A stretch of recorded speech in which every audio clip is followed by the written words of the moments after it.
This conference will now be recorded. Okay, we'll get started.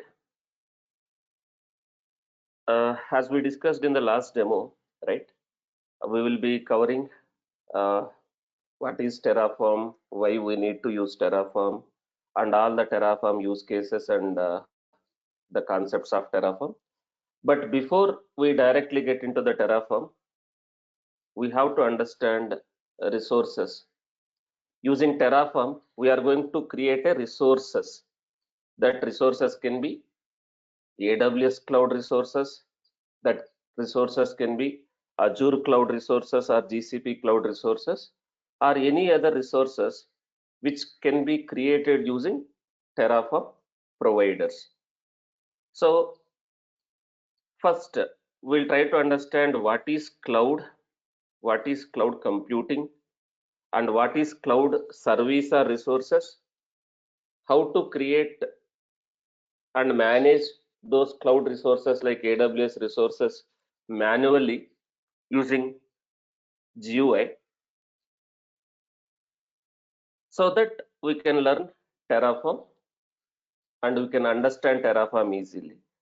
But even though you know some little bit of AWS services, but it is good to refresh those services again.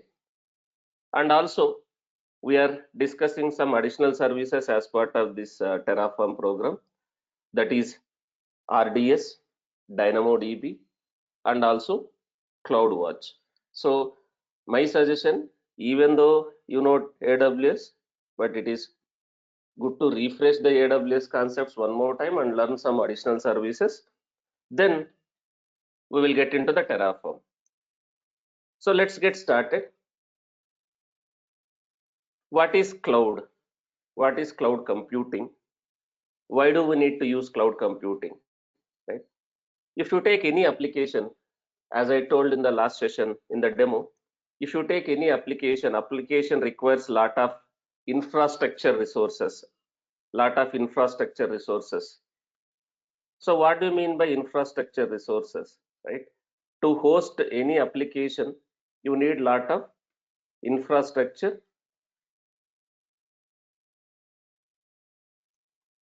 resources like servers, storage, load balancers, databases, and many more, like networks,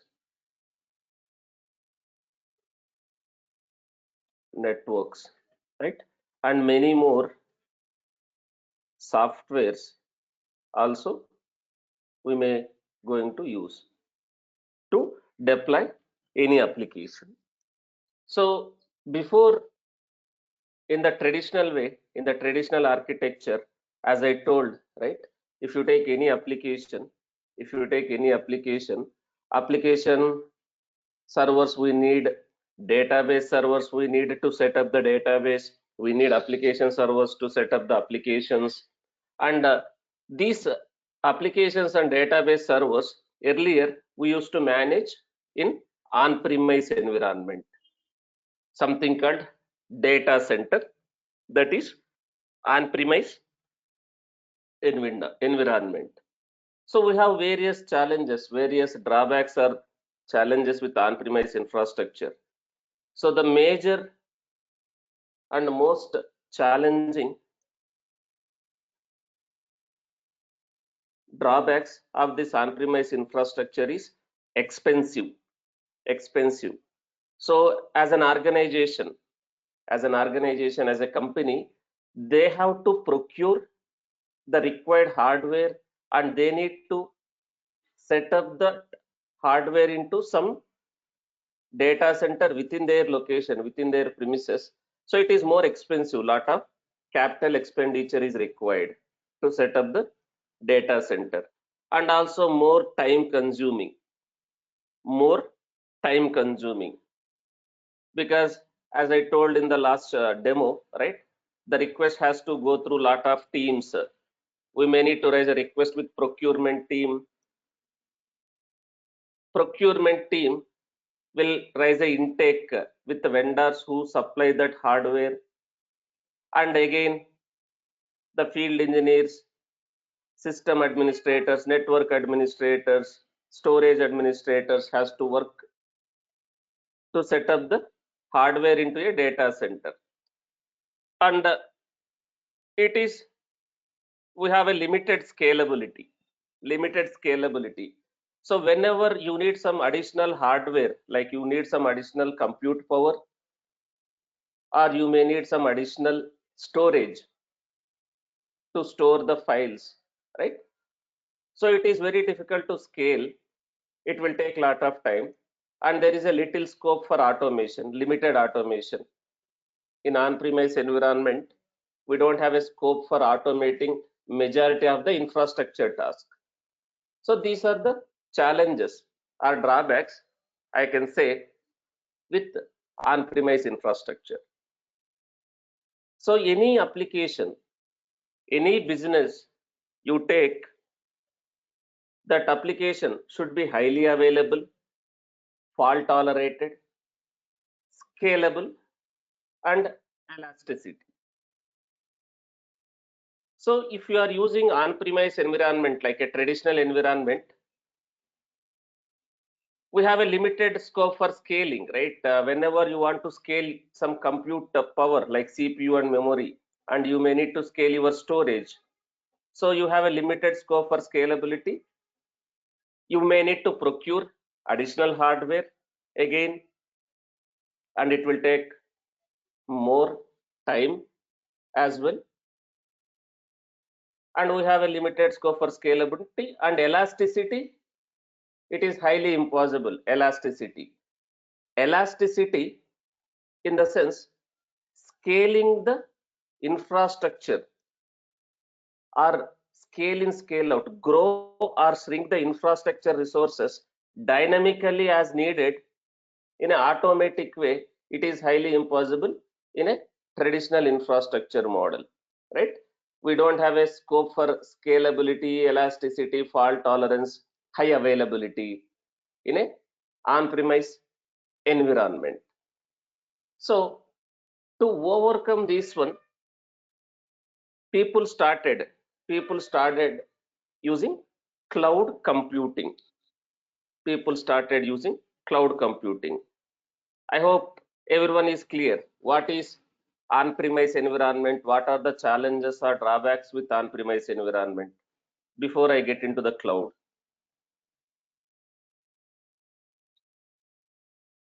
Now let's understand what is cloud computing, right? Cloud computing is the process. Cloud computing is the way of delivering infrastructure resources like a servers, storage, networks, and many more softwares also as needed over internet is called as a cloud computing. Cloud computing is nothing but it's a way of delivering infrastructure resources over internet based on the demand. Instead of you purchase that required hardware, instead of you own that and maintain the data center, someone else will maintain the data center, someone else will manage the infrastructure for you. You can create and access those infrastructure resources over network, over internet, based on the demand, is called as a cloud computing. And the guys, the companies, the organizations who provides these cloud computing platforms as a services is called as a CSP, cloud service providers, cloud service providers. And these cloud service providers will offer lot of cloud services, lot of services they are going to made available to the users based on the demand. So whatever service which is required for you as per your requirement, you can provision that service, you can use that service to deploy and access your applications and data. Cloud computing service providers, cloud computing service providers gives the ability to manage the services and the applications which we are going to deploy in those services using GUI or CLI or API or SDK. You can provision, you can manage the cloud computing services and applications which we can deploy in those cloud services can be accessed, managed using GUI, graphical user interface called console, CLI, command line interface, API, application programming interface, SDK, software development kit. So what are the advantages? What are the advantages with this cloud computing, these cloud services, right? The cost, the cost. Cloud computing will eliminate the capital expenditure for buying and managing your own data center. You no need to manage the data center.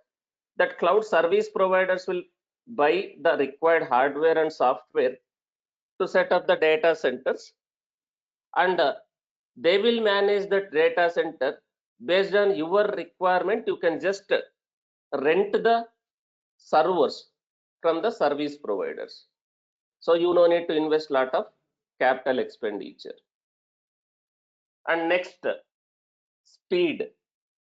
Speed. With the cloud, you can start deploying your applications in a matter of minutes.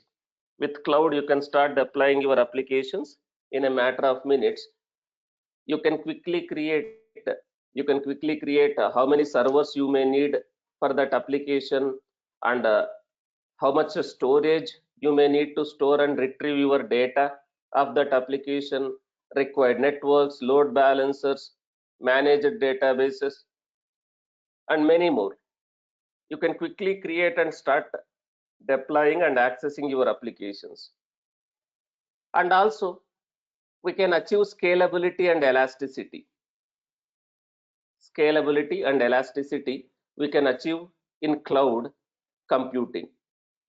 In cloud, you can provision the right amount of resources like a server, storage that you actually need, and based on your requirement, based on your demand, you can scale in, scale out the server capacities also if required.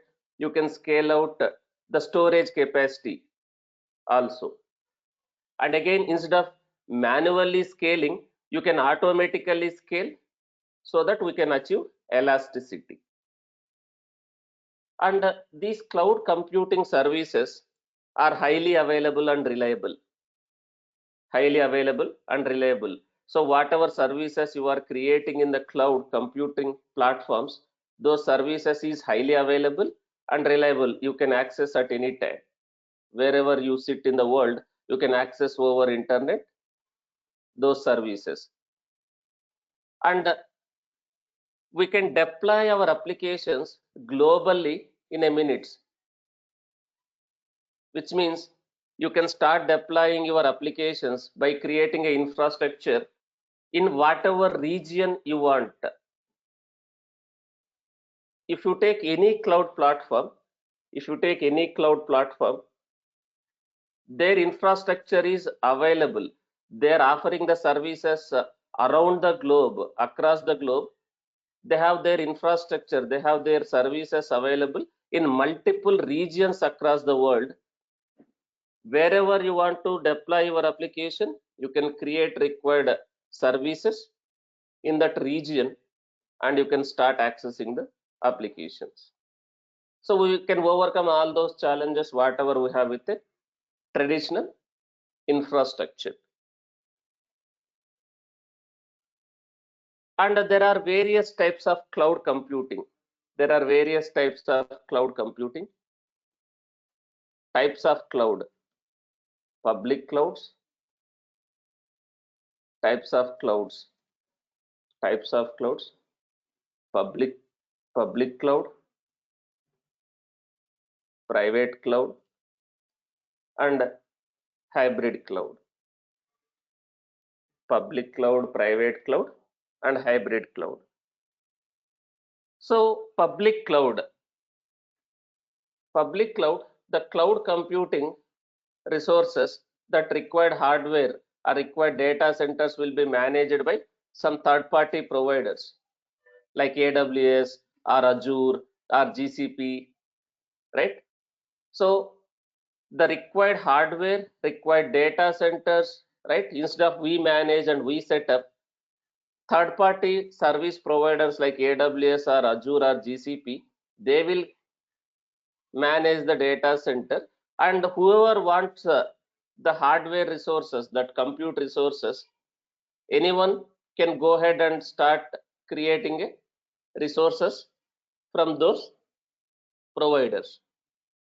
Anyone need servers or storage or networks or many more softwares also, they can go ahead and create the required services and access.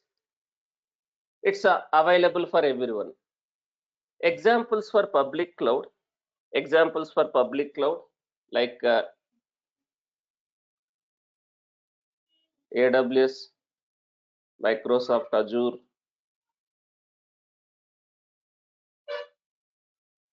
Google Cloud Platform like IBM Cloud, Oracle Cloud, Alibaba Cloud, etc. There are many more. So public clouds owned and operated by third-party providers, they will deliver their computing resources over internet. Example, AWS, Microsoft Azure, GCP. So all the hardware and that infrastructure is owned and managed by the respective providers. You can access these services and manage your account from public cloud platform. There is something called private cloud. There is something called private cloud. Private cloud refers to the computing resources used exclusively by a single business, single organization. A private cloud is nothing but the on-premise, the company's on-premise data center is nothing but a private cloud. So these computing resources will be accessible and used by a single company, single organization. Our own data center. There is something called hybrid cloud. There is something called hybrid cloud. What is hybrid cloud? Basically, if your business, your company, your business, your application is going to use a combination of public and private clouds, a combination of public and private clouds, which means some resources, some applications are running in cloud platforms like AWS, Azure, GCP, and some applications and data is being hosted in your own data center, that is private cloud. So hybrid cloud combines public and private cloud together. So by leveraging public and private clouds, we can deploy our applications and the data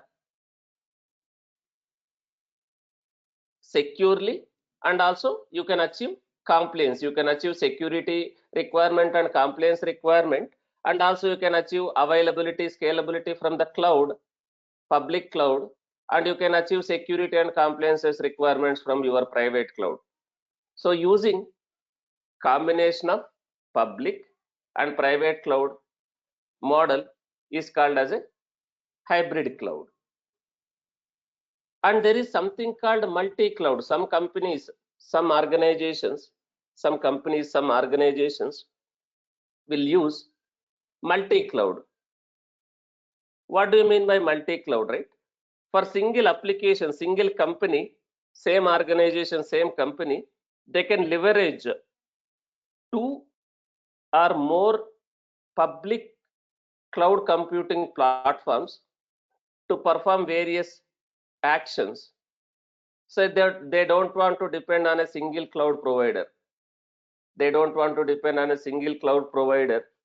So they may choose to use services from several public cloud platforms. Like people can use AWS as well as Azure, or AWS or Azure or GCP. More than one public cloud platform, if they are using, we can call it as a multi-cloud. So this is very, very important, right? So why this is very important to understand? If we guys are using whether hybrid cloud, whether it's a multi-cloud, whether it's a only public cloud, using Terraform, whether you use public cloud like only AWS or only Azure or only GCP, or you are using hybrid cloud like your own on-prem environment as well as some public cloud platform, or if you guys are using multi-cloud also, like a combination of AWS Azure or combination of AWS GCP or AWS Azure, like that. So even though we are using multi-cloud model, using Terraform, by using respective providers, we can provision, we can manage, we can destroy the resources in these cloud platforms. Is everyone clear? What do you mean by public cloud, private cloud, hybrid cloud, multi-cloud?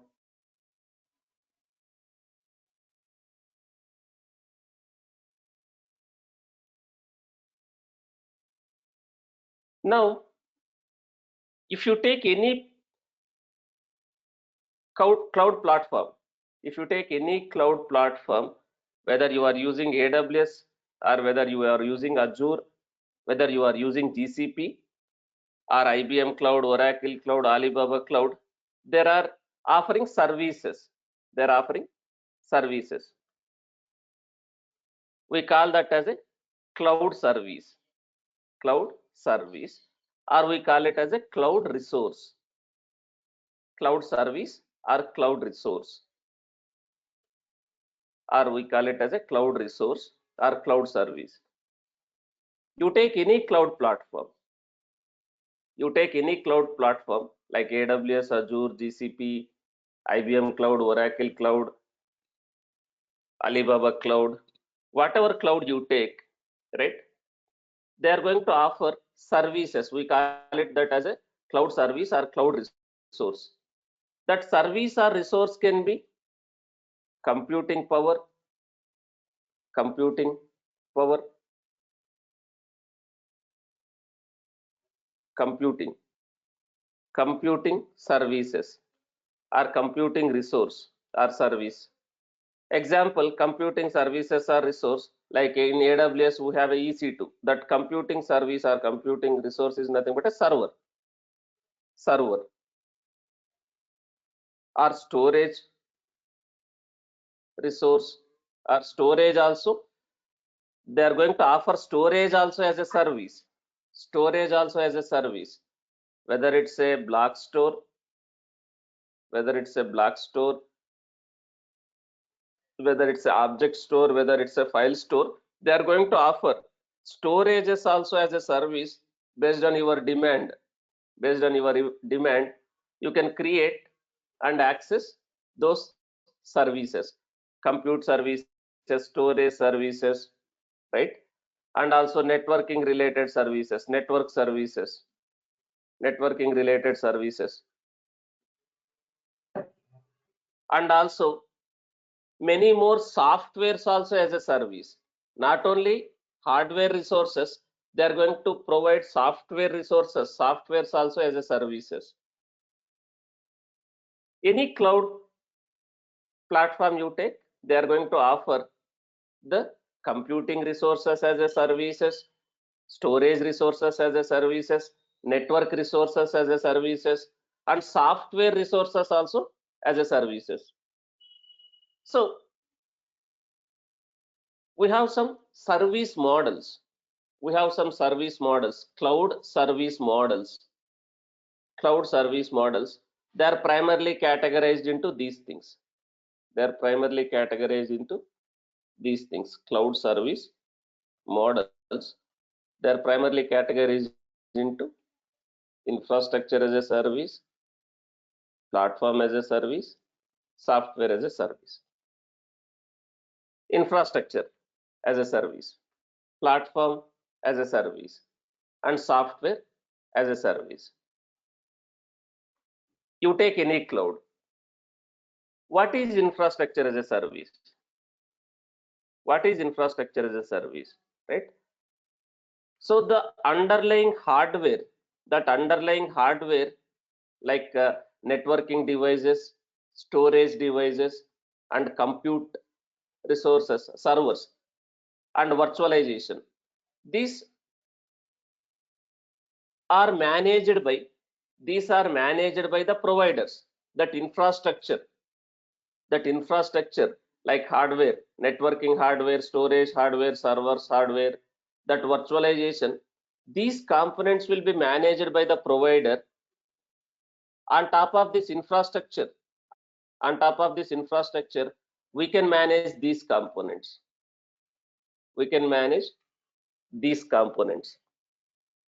We can manage these components. On top of this infrastructure, you can configure whatever OS you need, whatever operating system you need on top of that infrastructure, managed by cloud service provider.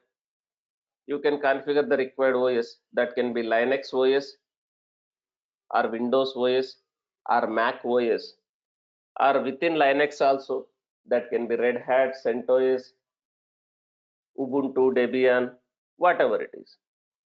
And you configure the middleware softwares in that infrastructure, like Java or Python or .NET or any environment, whatever environment you need for that application, you can configure that middleware softwares as per your requirement. And also, you have a control on the server uptime. When the server should be up, when the server should be down. You can start the server, you can start the server whenever you need. You have a control on that server uptime, that runtime. And you need to deploy applications and you need to manage the data of that application. So if you are using infrastructure as a service model, some components will be managed by provider, and some components we need to manage as a user of that service, as a user of that resource, cloud resource. We need to manage few components. Example for infrastructure as a service, like a server, that EC2 instance.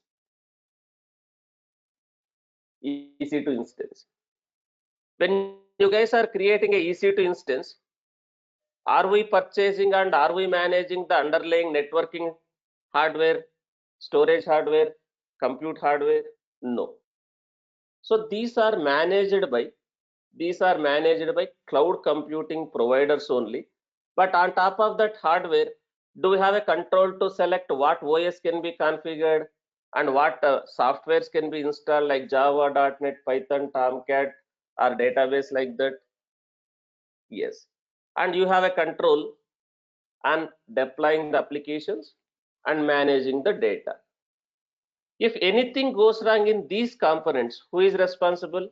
If anything goes wrong with underlying hardware, networking hardware, storage hardware, compute hardware, who is responsible if anything goes wrong in these components? If we are using infrastructure as a service model,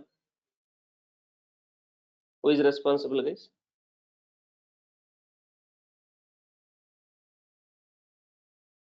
The CSP.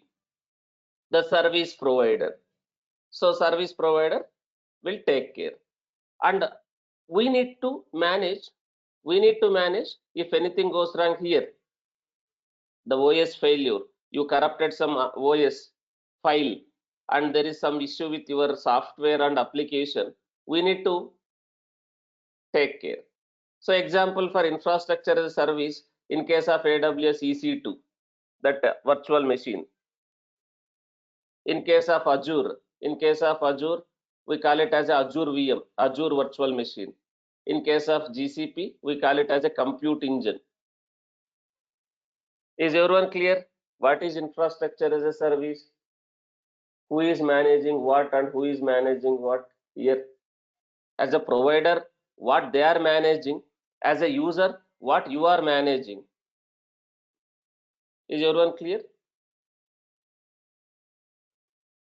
Now, similarly, they are offering some platforms. They are offering some platforms also as a services. They are offering some platforms also as a services. If you see the networking, storage hardware, compute hardware, virtualization, and OS, required OS, and middleware softwares, and that server uptime, that server runtime also, that server uptime. So these components will be managed by provider. These components will be managed by provider. And on top of this platform, right? On top of this platform, you can deploy your applications and you can manage the data of that application. You are responsible only for deploying and managing your applications and data. Rest of the everything will be taken care by provider itself. Rest of the components will be managed by provider itself. Let's say if something goes wrong with your OS or runtime also, that will be completely created and replaced by the provider itself. If something goes wrong with that server, or something goes wrong with that OS or middleware software, if that server went down, that complete platform will be recreated and replaced by the provider itself. You are responsible for only deploying the applications and its data. Deploying the applications, its data. So here the operational complexity is taken away from the users of the cloud providers, right? So the cloud providers itself taking care of most of the things. The cloud service providers itself taking care of the most of the things. Examples for these platforms as a service, in case of AWS, you have something called EKS, Elastic Kubernetes Service. They are providing the Kubernetes as a platform, that Kubernetes softwares as a platform. You are just responsible for deploying your applications as a pods, you are deploying your applications in that platform. If something goes wrong with the Kubernetes platform, do we need to worry if we are going in AWS EKS? No. So that will be completely owned and managed by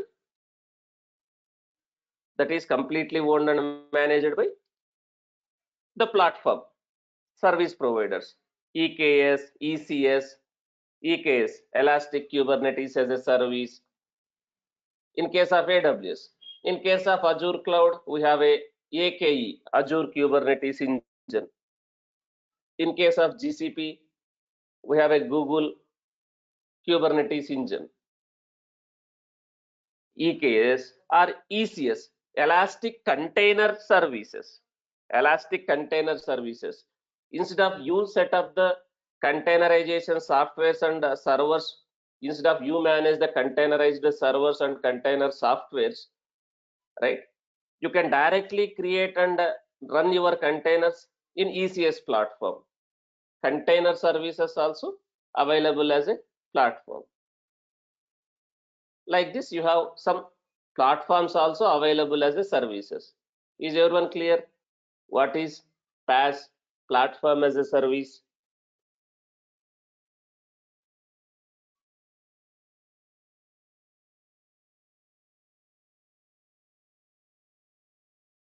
Is everyone clear? What is platform as a service?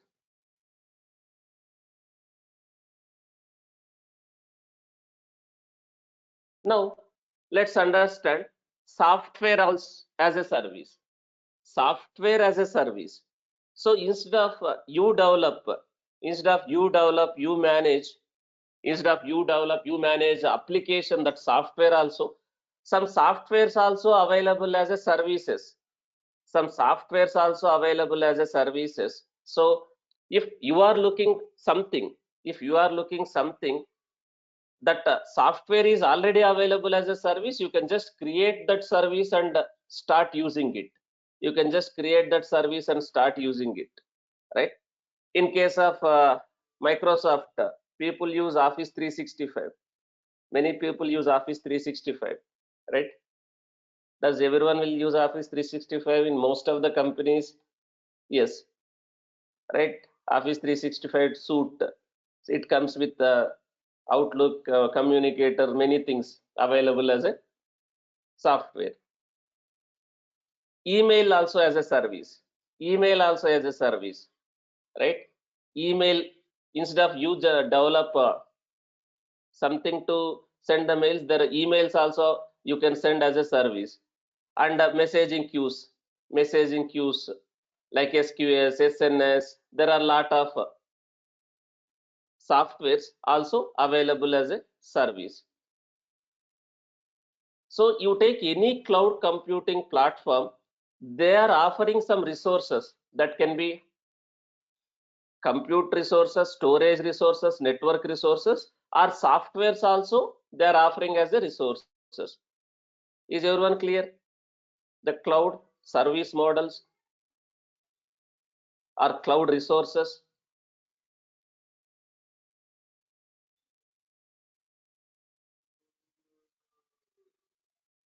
Now, you take any cloud computing platform, they are offering these things as a services, right? So if you take on-premise, who is responsible for everyone? Who is responsible for managing all these things?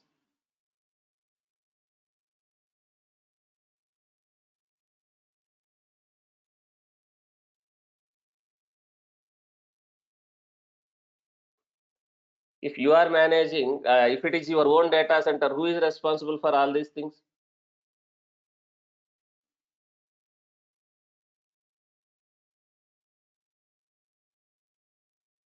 Organization, the company itself, right? And when the whole, the company itself has to manage your own data center, you need to manage everything. You need to manage everything. But if you are going for a cloud, if you are going for a cloud computing service models, cloud, so few things will be managed by provider, few things will be managed by user, service user, like this. And when we guys working on cloud, if something is already available as a software, whatever software you want to develop, that is already available as a software as a service, can we again hire some developers and develop, deploy, test and use like that? Not required. So you can directly create that software as a service and you can start using it. So when we select or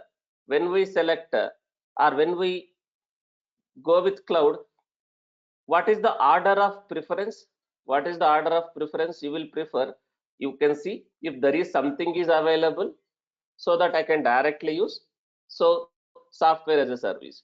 If this is not available, directly, you can check at least do I have a platform, so that I can develop and deploy that application. If you are not getting the platform also, as a last option, can you go for infrastructure as a service and develop and apply with softwares also, whatever configuration is required? Yes. Is everyone clear? Someone was asking this question, Sahaji. in company as PaaS SaaS requirement is there, what type of question they will ask based on this? What type of question they'll ask? They'll ask, can you explain cloud service models? What is infrastructure as a service? What is platform as a service? What is software as a service? If you guys are using AWS, can you tell what services you have used in AWS like that? So that's why I told guys. People say we know cloud, we know AWS. When we say we are starting AWS with Terraform, people say we know AWS, we know cloud. I want to learn only Terraform like that. People come, but I told right, without these concepts, if you directly go for a Terraform, you can't understand what you are doing using Terraform. So kindly refresh all these concepts. To refresh all these concepts, even though you know, that's why we are starting again from scratch. We are going to refresh these concepts and cloud services. Then we will see how to use Terraform to manage those resources instead of manually managing. Okay. I hope everyone is clear. What is cloud? What is cloud service model? Types of cloud? Whatever has been discussed so far.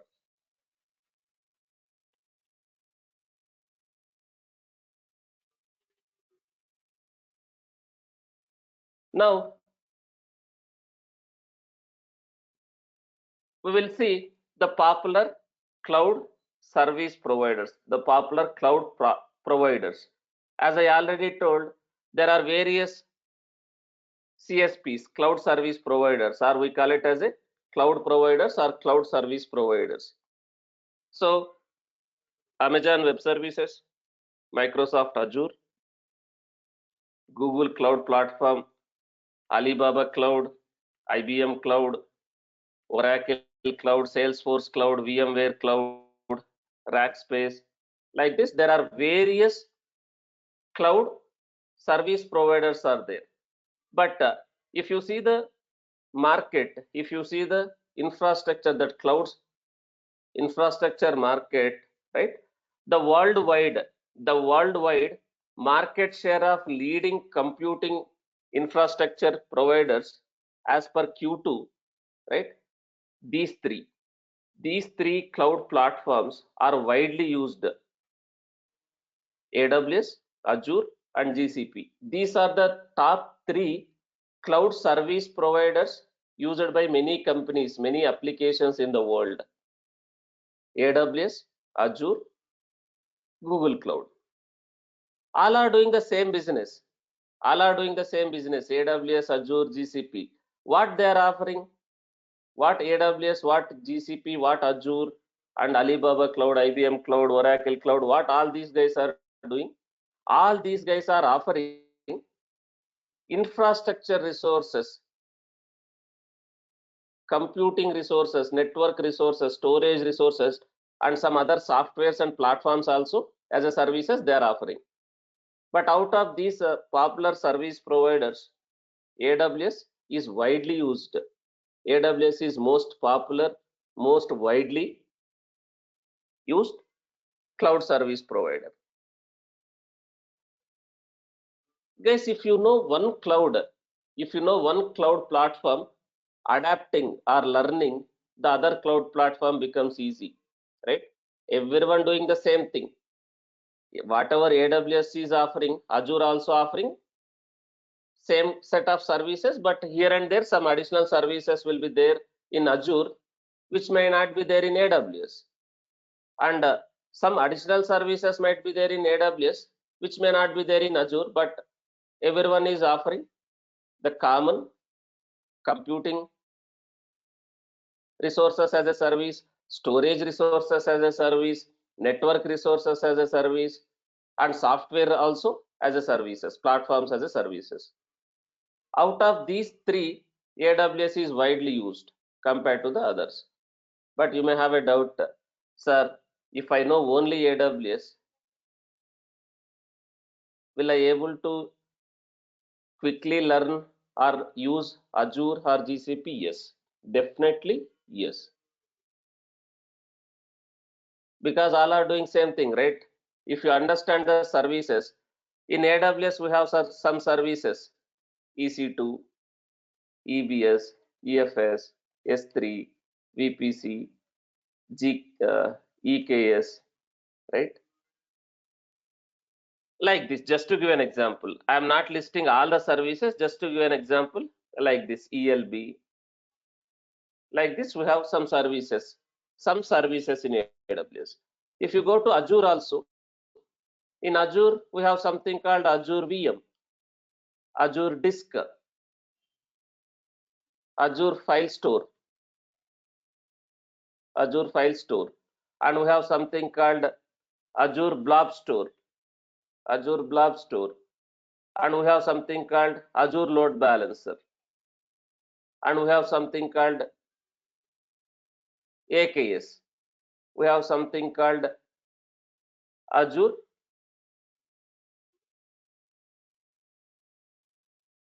Virtual Network, Azure Virtual Networks or Virtual Network. The service names might be different, but underlying concept remains same. So EC2 is nothing but what? This is a server, a VM, a virtual machine in AWS. This Azure VM is nothing but, again, it's a server only. It's a server, it's a virtual machine. So this Azure Disk, it's a blob store. It's a blob store in in Azure. It's a file store in Azure. It's a object store in Azure. It's an object store in Azure. If you take AWS, right? EBS is what type of storage? EBS is again block store. EFS is what type of storage in AWS? It's a file store. S3 is what type of storage? Object store. Object store. VPC. VPC is nothing but what? Network. A private network. Kubernetes. Managed Kubernetes. EKS is a managed Kubernetes. Kubernetes, managed Kubernetes service. It's a managed load balancer. It's a managed load balancer. If you see here also, it's a managed load balancer. This Azure load balancer is again a load balancer as a service. This ALB, Azure load balancer, is also load balancer as a service. ELB, ELB also a load balancer managed by AWS. This AKS is nothing but a managed Kubernetes in Azure. Again, this Azure Virtual Network, this Azure Virtual Network is nothing but it's a private network in Azure which you can create. So if you understand cloud service providers, all are offering same set of services, only the terminology or the way you pronounce that service, the way you create and manage the service might be different, but in the background everything is doing the same. Everyone is doing the same. Just to compare, I have taken some services like this. In AWS, we have something called RDS. What is RDS? Databases also as a service, managed databases. In Azure, you have something called one service name called SQL. Again, it's a managed database.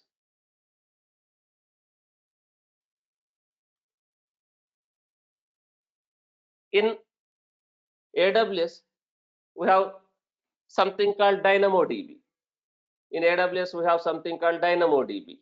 So it's a NoSQL database. It's a NoSQL managed NoSQL database in AWS. In Azure, we have same thing. That is, anyone from Azure background, what is the NoSQL database? Managed NoSQL DB offered by Azure.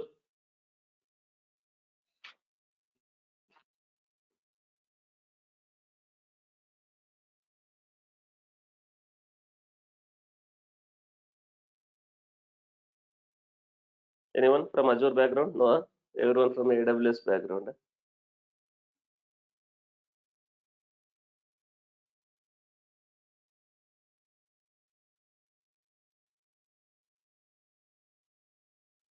So in Azure, there is something called Cosmos DB. There is something called Cosmos DB. Cosmos DB. This is managed NoSQL. That NoSQL is nothing but document oriented. Okay, NoSQL is nothing but the document oriented databases. Similarly, if you take GCP also, the service names might be different. Service names might be different. The way we provision, the way we manage might be different, but under the hood, the concept remains same. So that's why I'm saying, if we are comfortable with one cloud computing platform, learning or adapting other cloud computing platform becomes simple. Clear?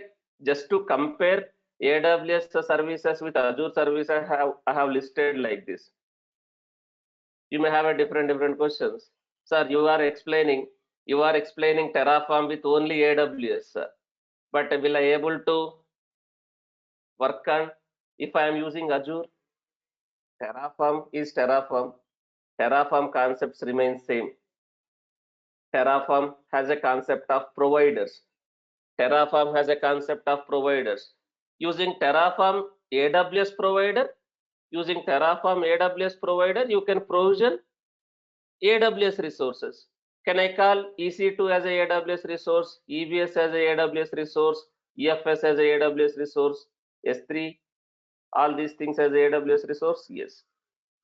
Using Terraform, using AWS provider of Terraform, you can provision and manage AWS resources.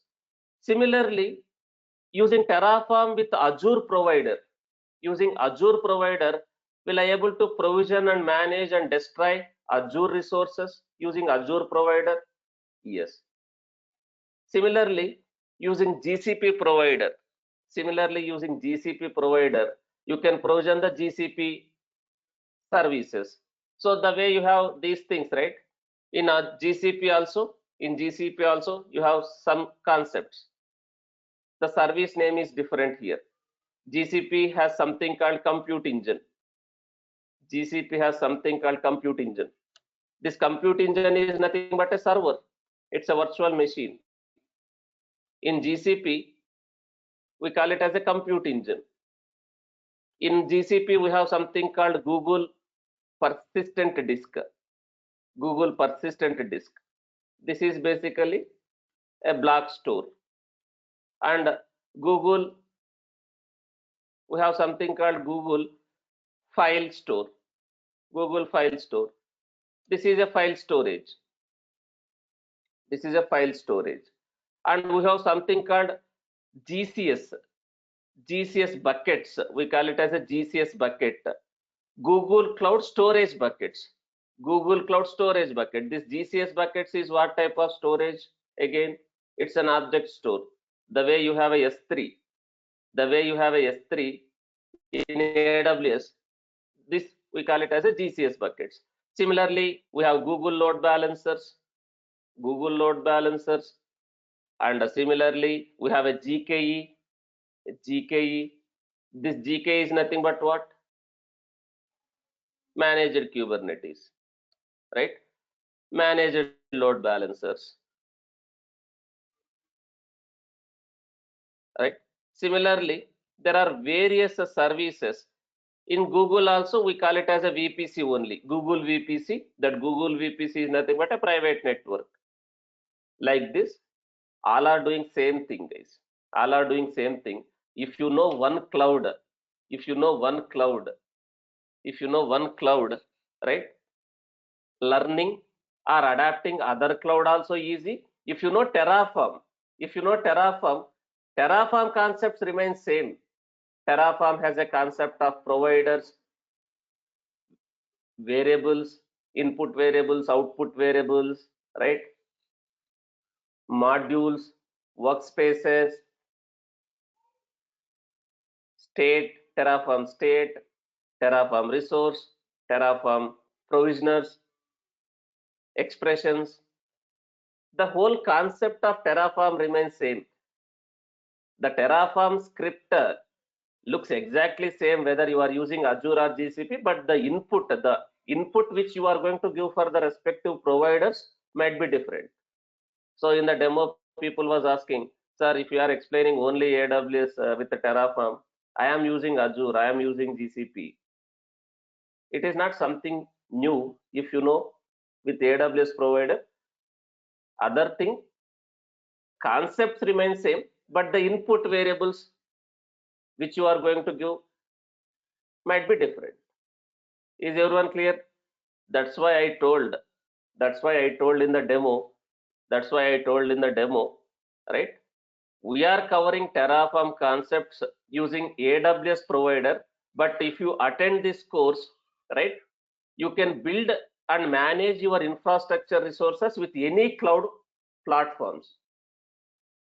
We are going to discuss Terraform concepts in detail, but I am going to use AWS provider.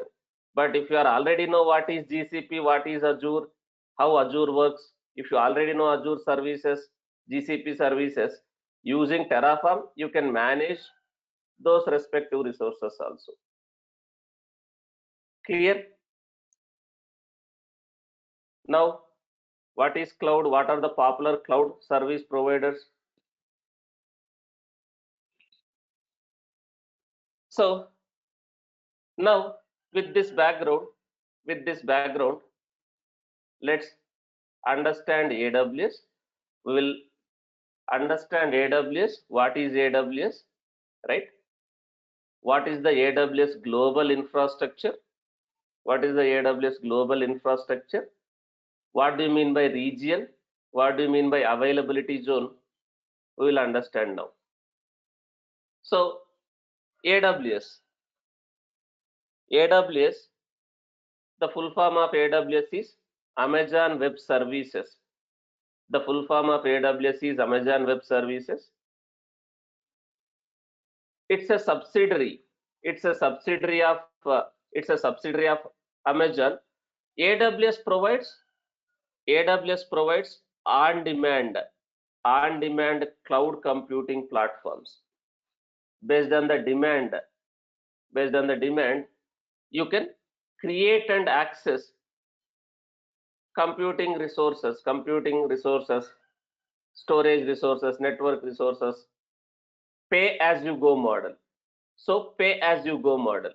So pay for whatever you are using, and you can achieve elasticity, flexibility, security, performance, all these things.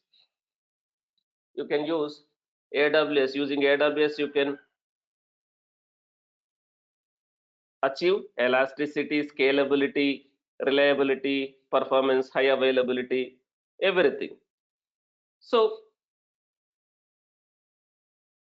how to create an AWS account, right? I hope you know how to create a AWS account. Most of you guys. Anyone doesn't know how to create a AWS account, right? Let me know. I will help you to create a AWS account. So tomorrow onwards, right, we will be start creating a services in AWS cloud. You must have a AWS account. If you don't have AWS account, the first thing which you need to create is an account in AWS. An account in AWS. Whoever is attending the session as of now, does anyone don't have an account in AWS and don't know how to create account in AWS? Anyone who don't have account in AWS and also don't know what is AWS account, how to create AWS account? Do you have anyone in the session who don't know how to create? Please confirm so that I can help you.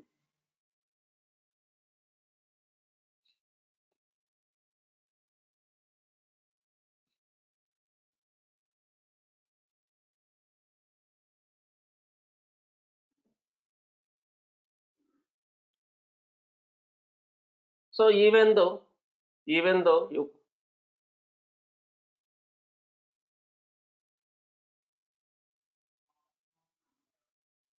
Even though you don't have, you can let me know. Even though you don't have, you can let me know. I can help you to create. So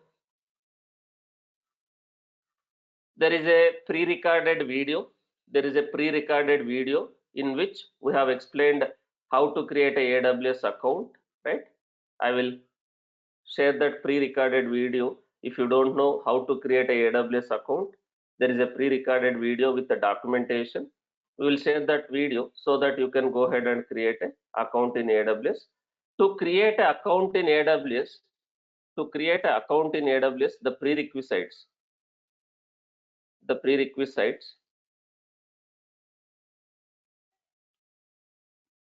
a valid, email ID, valid email ID. That email ID can be Gmail or Outlook or whatever. Most of the guys will use Gmail. And a valid credit card, with international transactions enabled, with international transactions enabled.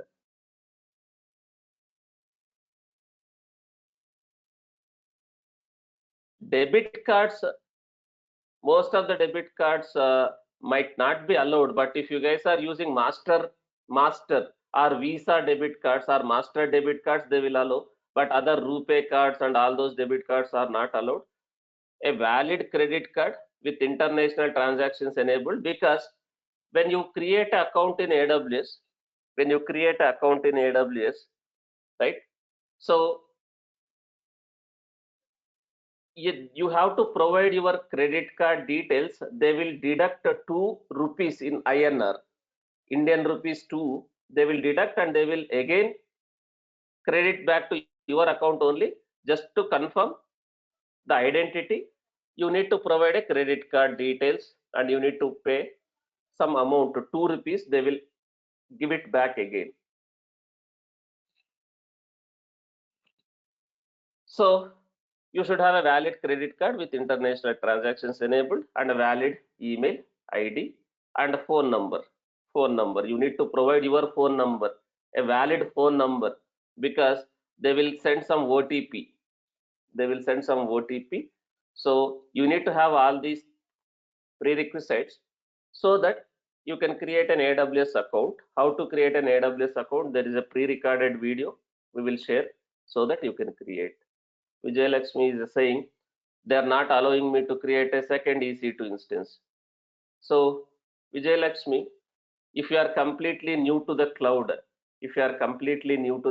like AWS or Azure, there is a service limits. So they might have limited only one CPU or two CPU for your account in that region. So when you try to create a second instance or third instance, you may get an error saying that you are trying to exceed your service quota. So you need to raise a request. With AWS so that they can extend your service quota. So that is what needs to be done. Okay. If you raise the ticket, they will consider, they may approve or they may reject. It's up to AWS. That is not in our control, like Mithun Technologies control. So that is AWS. Okay. I hope you know all these things, right? Because you attended already AWS.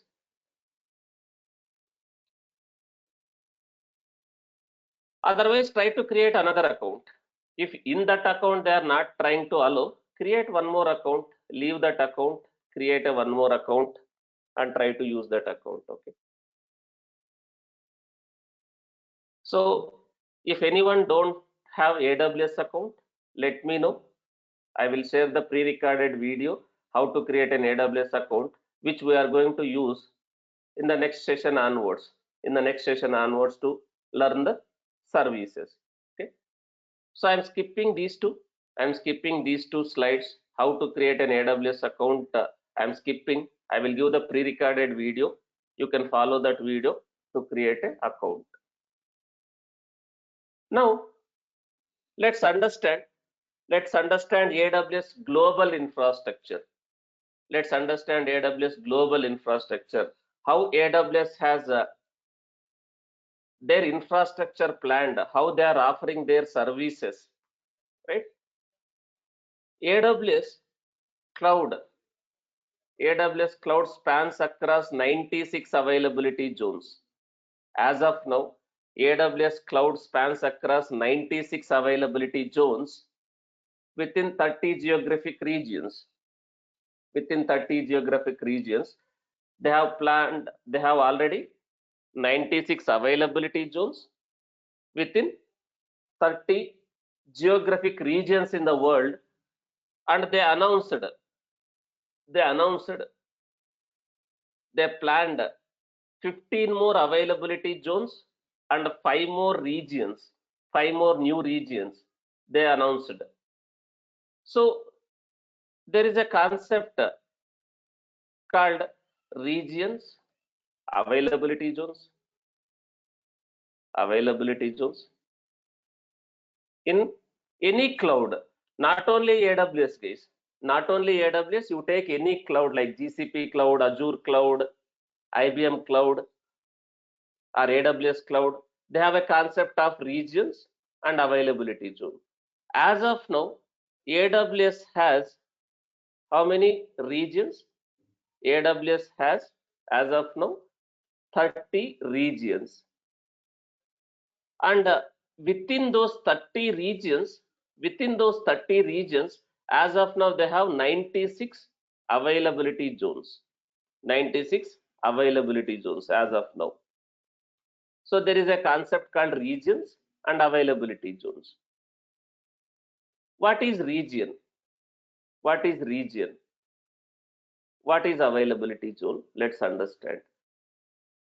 What is region and what is availability zone? Let's understand. What is region? What is availability zone? Let's understand. So region is a geographical location. Region, it represents it represents it represents some geographic location. It represents some geographic location. It's a logical name. It's a logical name. It's a logical name. It represents some geographic location. Example: Mumbai, Hyderabad, Singapore, Hong Kong, North Virginia, North California, Ohio, Oregon,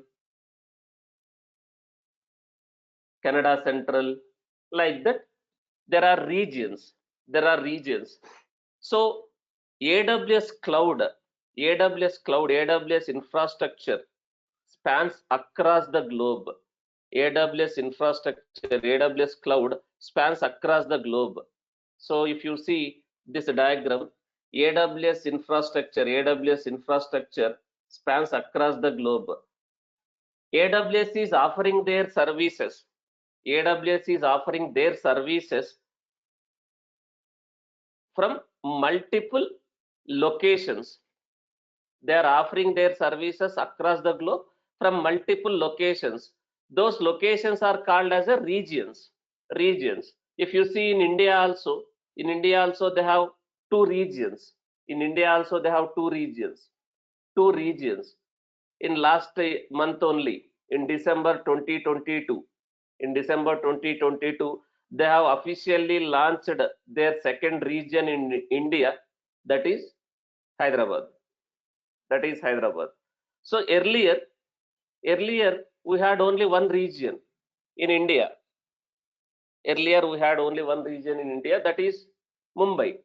So in last month, December 2022, AWS has officially launched the Hyderabad region. They started offering the services from Hyderabad region also. Like this, right? Across the globe, they have 30 geographical regions already, and they plan to come up five more coming soon. Five more regions. 5 more regions. One is in Australia, Canada, Israel, New Zealand, Thailand. 5 more regions.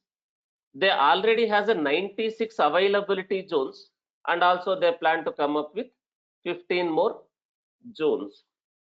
So they have a concept called region. They have a concept called availability zone. If you see, this is the link I have provided. AWS Global Architecture, AWS Global Infrastructure. If you see AWS Global Infrastructure, already they have their services. They have their services offering from 30 regions already, and each region has a multiple availability zones. As of now, 96 availability zones are there. If you see AWS Global Infrastructure, in India, we have something called Hyderabad. So Hyderabad region, when it is launched 2022, Mumbai region, when it is launched 2016, right? Like this, you have North California, Oregon, right? We have something called Ohio, Canada Central, North Virginia, Palo, and also you can see Spain, Ireland, Europe, like this. Across the globe, they have the infrastructure, and they are offering services. Their services, AWS services, are offered across the globe. They are offering their services across the globe from 30 regions. So region represents some geographic location like Mumbai, Hyderabad, Singapore. It's a logical name.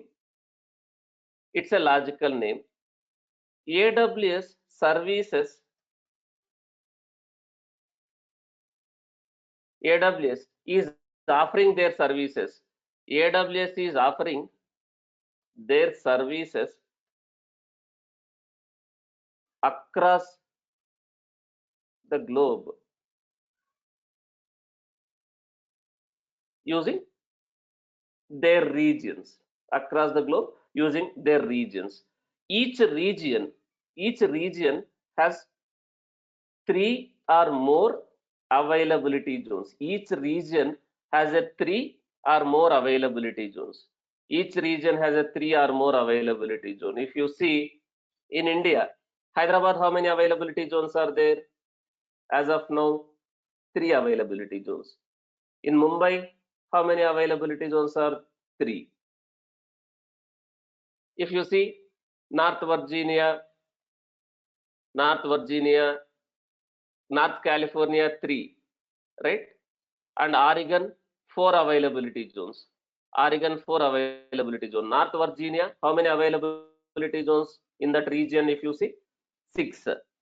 So each region has a 3 or more availability zone, and each availability zone in that region is isolated. Each availability zone in that region is again each availability zone in that region is again isolated from other availability zone. So in that region, each availability zone is isolated from other, which means they are not at the same location. Those availability zones not at the same location. They are isolated from each other. There is a standard 100-kilometer radius. 100-kilometer radius AWS will maintain between each availability zone in that region. For what purpose? They have designed that infrastructure like that to achieve high availability, fault tolerance, to overcome natural disasters, right? To overcome natural disasters, high availability, and fault tolerance. They have designed that infrastructure like this. So is everyone clear what is region? Not only in AWS, guys, you take Azure, you take GCP, same concept. The services are offered across the globe. They are offering the services using regions and availability zones. Is everyone clear what is region before I go for availability zone?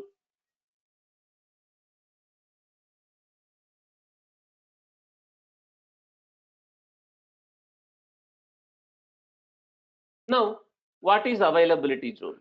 What is availability zone?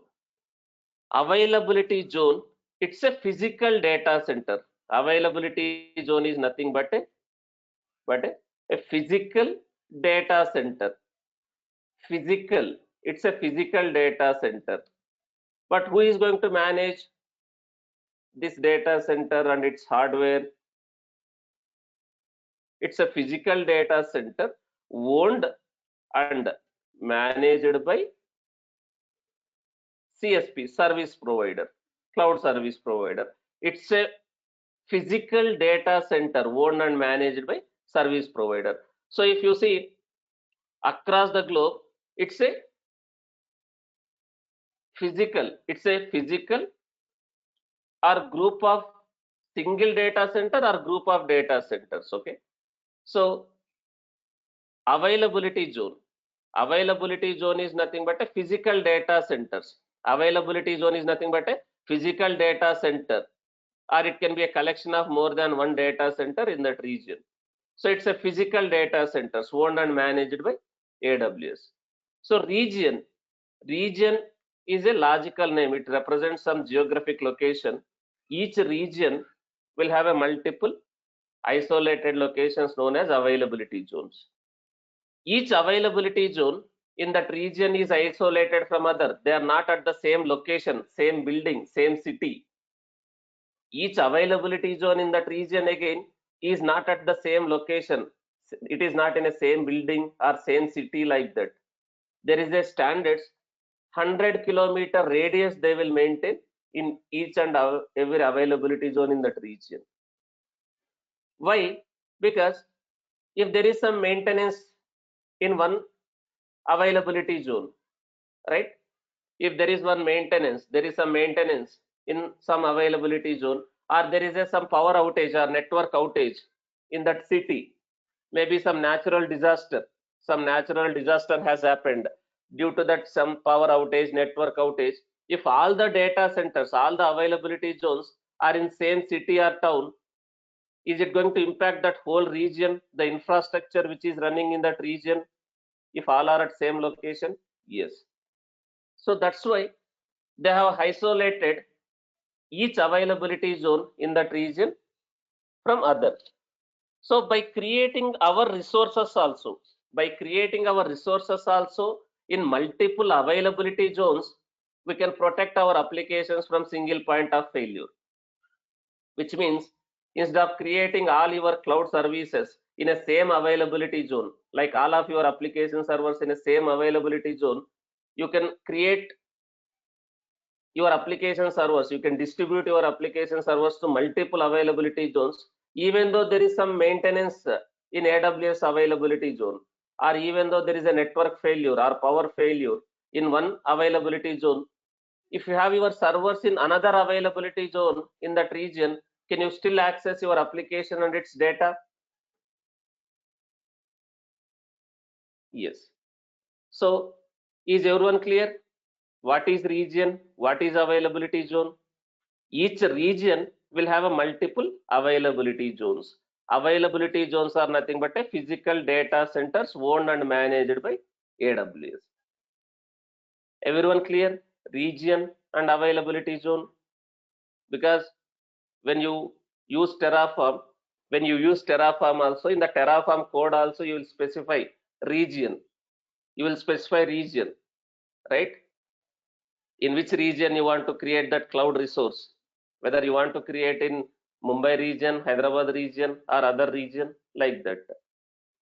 That time you should not have any confusion. When I am explaining Terraform, right, you can't ask, sir, what is region, what is availability zone. These are cloud concepts. Using Terraform, you are creating a cloud's resources programmatically. That's why I'm saying, without knowing what is cloud computing, what is infrastructure as a service, what is platform as a service, what is software as a service, what is EC2, what is EPS, what is EFS, what is VPC. Without knowing all these things, if you directly learn Terraform, you can't understand what you are trying to do with Terraform, right? So that's why I am explaining all these concepts so that you can easily understand Terraform. Any question, any confusion? What is region, what is availability zone here?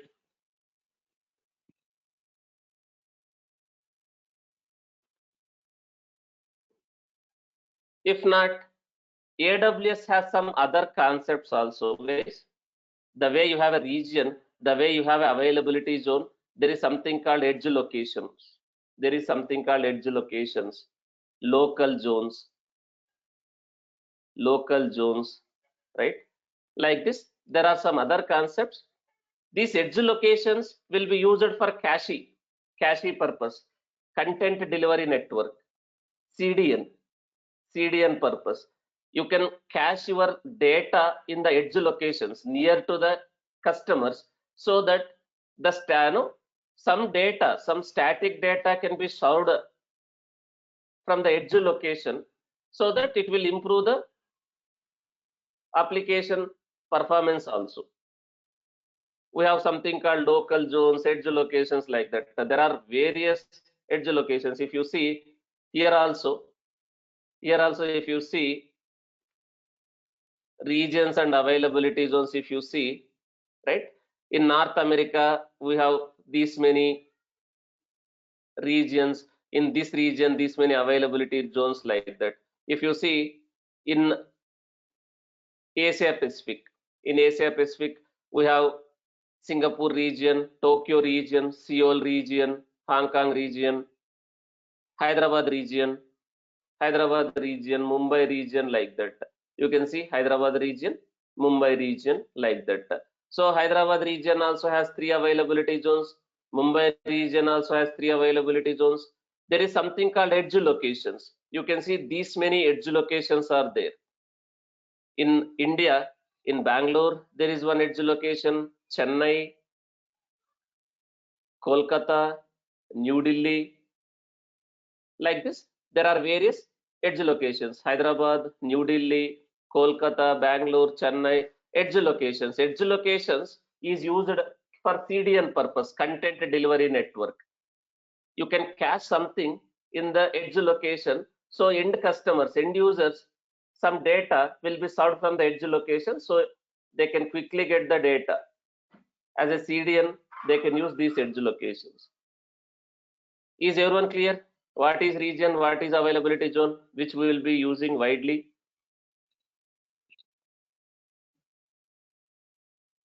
If everyone is clear, the next question, how to choose the right region? How to choose the right region? Suppose you are working as an AWS architect. Suppose you are working as an AWS architect or infrastructure admin. You are responsible for provisioning. You are responsible for provisioning. Provisioning is nothing but creating, managing the infrastructure. So how do you choose the right region? What are the things you will consider? Can you go ahead and create required compute resources, storage resources, or softwares also in whatever region you would like to create like that? No. You need to consider few things. The first and foremost thing which you have to consider is your customer location. From which location the customers for your applications are there? From which location your customers are existed? From which country or which location your end users are going to access that application, that user or customer location? Suppose you are working for one company, let's take LIC India. Let's take LIC India. You are trying to use AWS cloud to host this application, LIC application. Let's say LIC has decided to go with cloud, and you want to create a compute resources, storage resources, network resources and some other softwares also as per your requirement. So are you going to blindly create the required EC2 instances, required EBS, EFS, S3, or networks, or load balancers, or RDS like that in whatever region you would like to create? No. You need to consider the customer location. So LIC, what is the most customer base, from which country the customers will access that application? India only, right? India. So you need to choose the region which is close to the customers, which is near to the customers. What is the problem if I create a infrastructure in some other region? You may consider, I am not been to US. I am not been to US. At least let me create my infrastructure in US like that. If you create like that in your US region, that infrastructure, what is the problem? What you will experience, what your end users will experience in that application? They will experience latency, latency, network latency. The amount of time, the amount of time it will take to reach that servers to get the response back to the end user system. So end users are nothing but clients, right? Let's say your end user, your end user laptop, your end user laptop or desktop, whatever it is, end user is trying to access some application like this. End user is trying to access the application like this. This application is hosted in AWS cloud. This application is hosted in AWS cloud in some region. Let's say this is hosted in north, let's say Ohio, in US region. Your required servers are there in your application servers, database servers, all these things are there here in this region. So this is client, this is client, this is client. This becomes the where you hosted your application. This becomes that origin, servers. This is server. Client is in India. The client system, the client is accessing from India, and application is hosted in US. Application is hosted in US. So there will be a latency because the request has to reach the infrastructure, the servers in the US region over network. It has to go with the multiple network hops. So to have a lot of latency, latency is nothing but the amount of time the request has taken to complete the round trip. From here, request has to go here. From here, response has to come back. So do you have a more latency? Yes. So you need to consider nearby regions to avoid the latency. Maybe in India also you have multiple. In India also you have multiple regions like Hyderabad, Singapore. You can check the prices also. Is there any price? Is there any price difference in Hyderabad region and Singapore region? Maybe service, right? Same service in Mumbai region, some additional charge might be there. In Hyderabad region, less charge might be there. So price comparison and also latency check, also latency check in the nearby regions, and make sure whatever services you want to use, whatever services you want to use, make sure those services are available in that region or not. AWS is offering 200 plus services, guys. AWS is offering 200 plus services, which doesn't mean all the services are available in all the regions, but most of the services will be available. But if you are looking specific service, you need to check whether that service is available or not, and also whether will you able to achieve the security and compliance requirement of your applications by creating an infrastructure in that region or not. So these 5 factors will decide the region. Is everyone clear how to choose the right region? If you are working on cloud and you are a cloud architect or admin, what components needs to be considered to choose the region for your applications? So with this, With this, I have done the introduction. The challenges with the traditional infrastructure. What is cloud? What is cloud computing? Types of cloud, cloud service models, introduction to AWS, and AWS architecture like regions, availability zones, all those things. In the next class, we will start with our first service. In the next class, we will start with our first service in AWS, that is EC2. So using GUI, we will manually create and manage this service. Slowly you will understand other service, EBS, S3. We will discuss VPC, ELB, auto scaling group, like this. And also we'll discuss some additional RDS, CloudWatch, and DynamoDB. Guys, this is not AWS course, Naveen. I told, right? This is not AWS course. This is Terraform course. But again, I am refreshing all these things with some additional services. So I told in the demo, we are not focusing on AWS, learning more AWS services. We are learning AWS, we are recapping AWS with some additional services so that it will be good to start with Terraform. Our focus is on Terraform, not on AWS. VPN, attend AWS Solution Architect, Naveen. Attend AWS Solution Architect course, there VPN will be covered. My target here is not on Terraform. I'm sorry, my concept is not on AWS here. AWS to get started with Terraform. Okay, I am not focusing more on AWS. My focus will be on Terraform. I told in the demo itself, right? If you want to learn AWS, attend AWS Solution Architect course.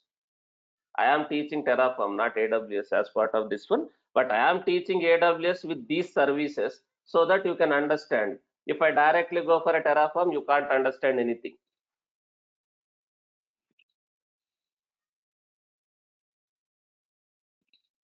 Okay, thank you guys. That's it for today. I will be discussing EKS also. EKS will be covered and these services. Okay. Thank you guys. That's it for today. Our first service, that is EC2, we will continue from Monday. But if anyone don't have account in AWS, let me know over this weekend. You should create an account in AWS so that we can start with our first service, EC2. Thank you guys. That's it for today. Have a great weekend. We'll continue on Monday. Thank you, sir.